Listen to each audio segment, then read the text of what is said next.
the Mindset Athlete podcast, and I'm your host, James Roberts. I'm a two-time Paralympian and owner of James Robert Fitness, which is an online training, nutrition and mindset coaching business. First of all, I'd like to thank Lauren Williams for suggesting this quote to the show. An athlete is a mindset. It's how you prepare, think and execute. Not because of some elite status or physical stature. Anybody can be an athlete. By Chris Harth. And each week on the Mindset Athlete, we like to bring you inspirational athletes, a message, or experts talking about human optimization to teach you how to change your perception of your mindset and become 1% better. And on today's show, I've got Amy Truesdale. She is a GB Para-Taekwondo athlete who has qualified for Tokyo 2020, now Tokyo 2021. So welcome onto the show, Amy. Thank you, James. Thank you for having me. Well, the pleasure's all mine. So you've got the privilege of being a current athlete, the first one on the show. Yeah, I know. I'm really fortunate, so thank you. So the first question I've got straight off the bat, how did you get into Taekwondo? Well, I first started, it was many years ago now. I started in 1997, so I was only 8 years of age at the time. The reason why I actually got involved with it was actually my parents. They just thought, with myself, I had my sister as well, having two young girls, doing martial arts would be a valuable life skill. So they took us along to a local Taekwondo club. And from then on there, I fell in love with it straight away. And then just continued to go training every week and get to the stage where I'm at now. Did you think at 8 years old you'd ever get to where you are now, though? I did a different style of Taekwondo, so it wasn't an Olympic style. So at the time, I thought I was going to be a champion, but I just didn't know in what capacity. Because I did love it straight away, and I thought this is something I'm going to continue to do. And obviously, well, this current situation has obviously hampered your preparations for 2020. Talk us through the highs and lows that initially, before they ultimately made a decision to postpone the games, what was it like for a current athlete to kind of go through those hardships? I think I just dealt with it very well, to be honest. I think I've remained positive throughout. Obviously with COVID, I accepted the games would be postponed. So when it was actually announced, I wasn't as shocked, and I don't think it hit me as hard because I realised, that was the correct decision to be made. So my preparations for training still continued exactly the same. I've had amazing support from my support staff that I do work with. So they were in contact with me online and throughout the whole of lockdown to make sure my preparations went exactly the same as what they would if I was in the gym. So talk us through, because obviously I'd seen some of your videos that you posted on Instagram of you training at home. How did you motivate yourself to obviously, because obviously I've been in that environment of elite sport, but never had to overcome some of the struggles that you guys have had to endure? I think because we all prepared well to train at home. We had the sufficient equipment that we needed to do the best we could with our sessions. And I think I'm repeating myself really, the support that we did have during lockdown from the staff, coaches, that was amazing. So because we're in regular contact, we were sent through training plans, we were doing a lot of videos online so everyone could monitor the progress and the maintenance that we were keeping up throughout lockdown. So it did go really smoothly. So in terms of the transition from going home back into, I've seen a few of the videos that you've done in the HQ itself. Has it been like a smooth transition back then? Yeah, it's just been a gradual process. So obviously we've not been going mental training too much because we want to minimise injury and stuff. So it's just been very gradual just to transition us back in, and touch wood, everything's gone really well at the moment. And obviously coming back to I can't speak. Coming back to the question of it being your first Paralympics as an athlete, but then also the first for Para-Taekwondo being involved in the movement, what kind of emotion does that bring to you?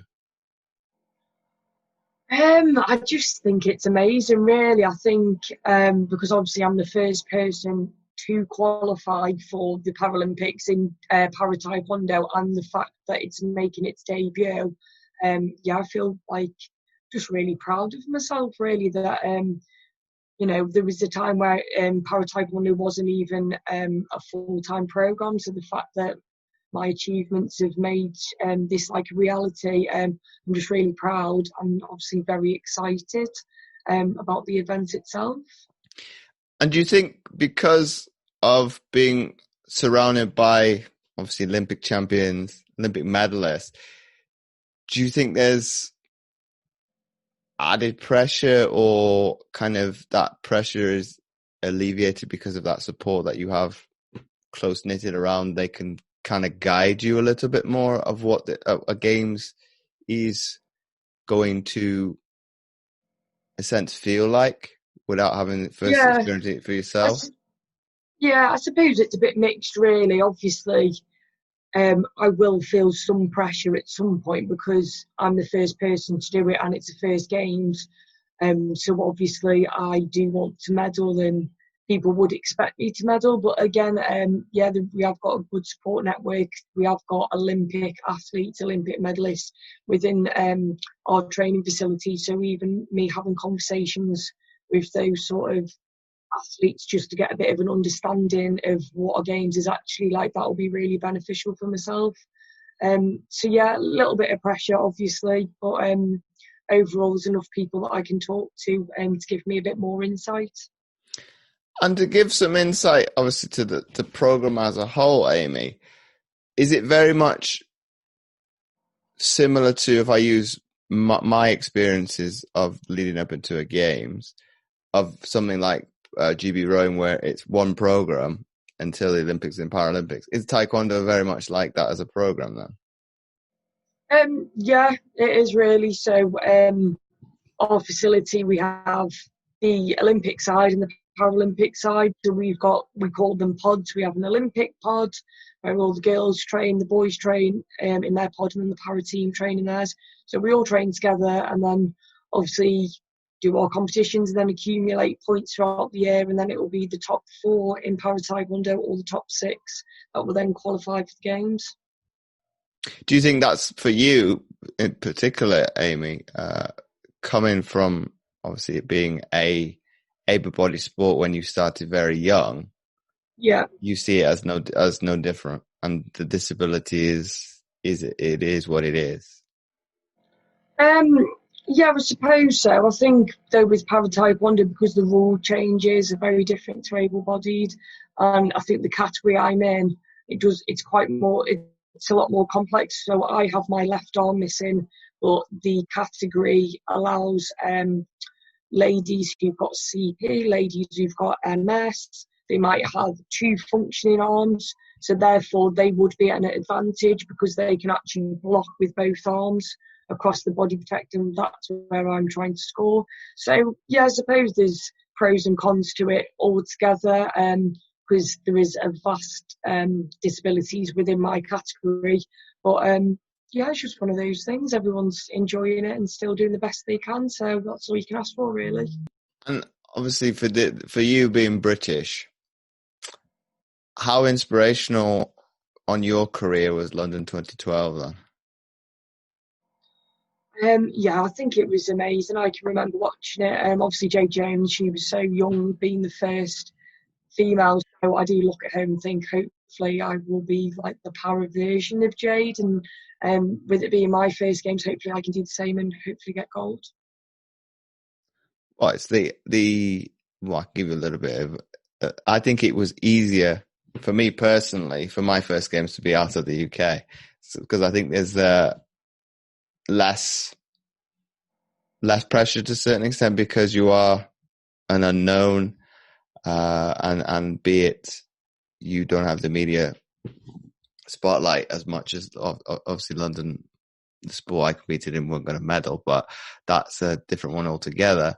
But I think there was maybe some unrealistic aspirations, whereas I think being away from the UK, obviously you within the internal camp of GB Taekwondo probably have expectations of yourself. Obviously, you being quite strong-willed individual, anyway, from what I get, speaking to you, you probably have expectations of yourself to kind of target. So I think it's probably like a blip you've had to adjust, and that's about it. It's just got the support.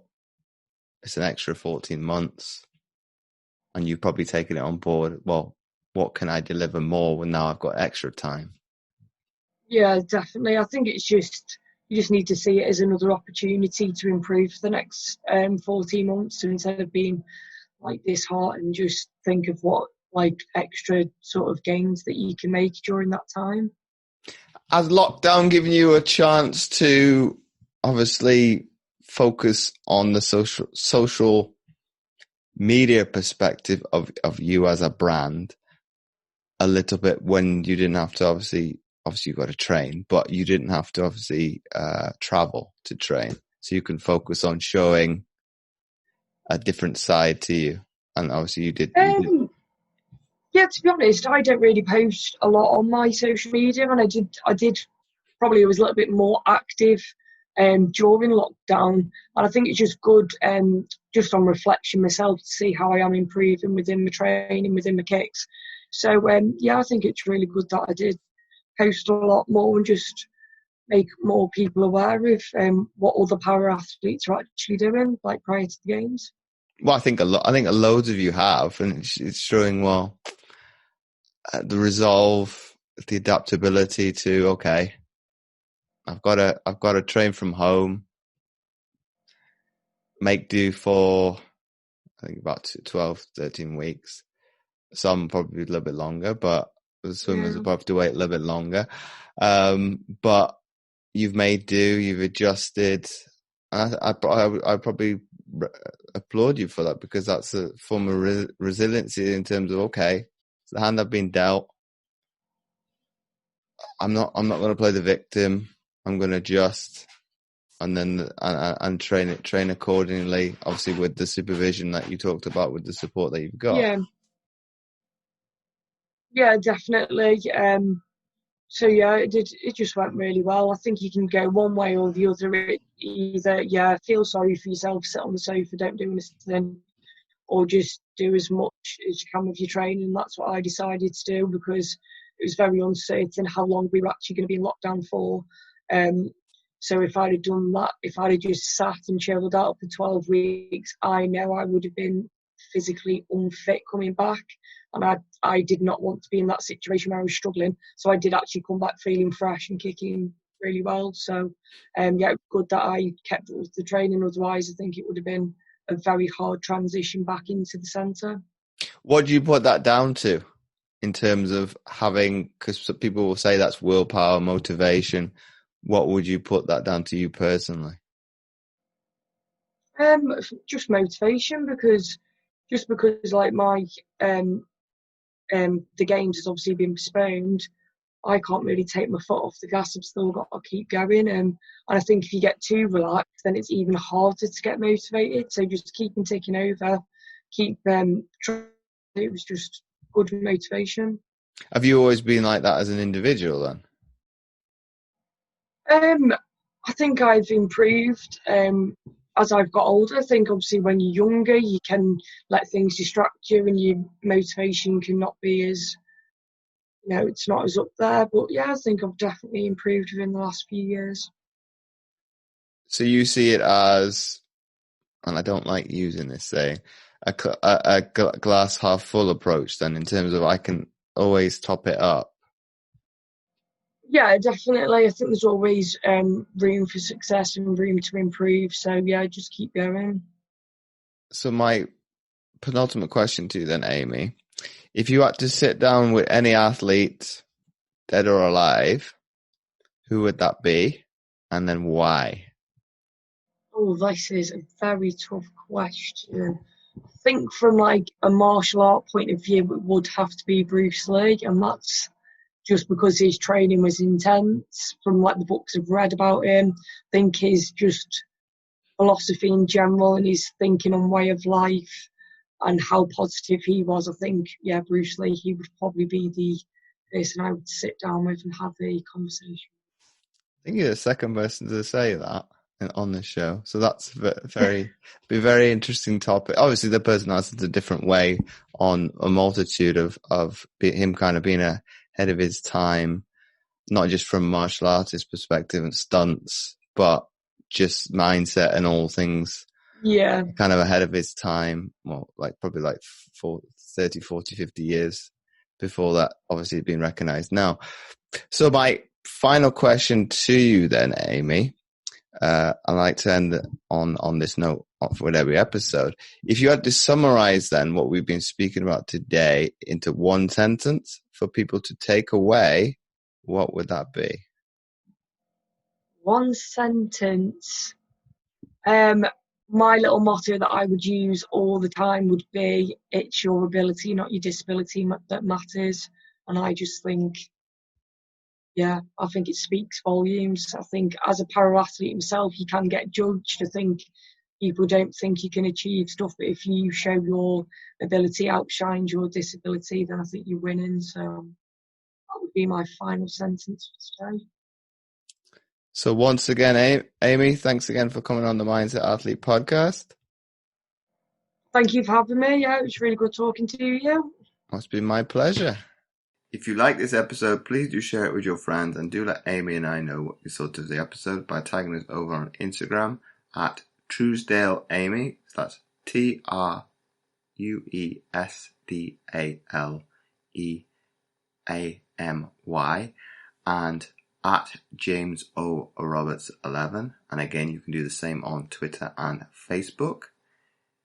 Additionally, if you had any further questions, don't hesitate to shoot them over as well. And finally, don't forget to check out Amy out on Instagram at Truesdale Amy. That's TruesdaleAmy.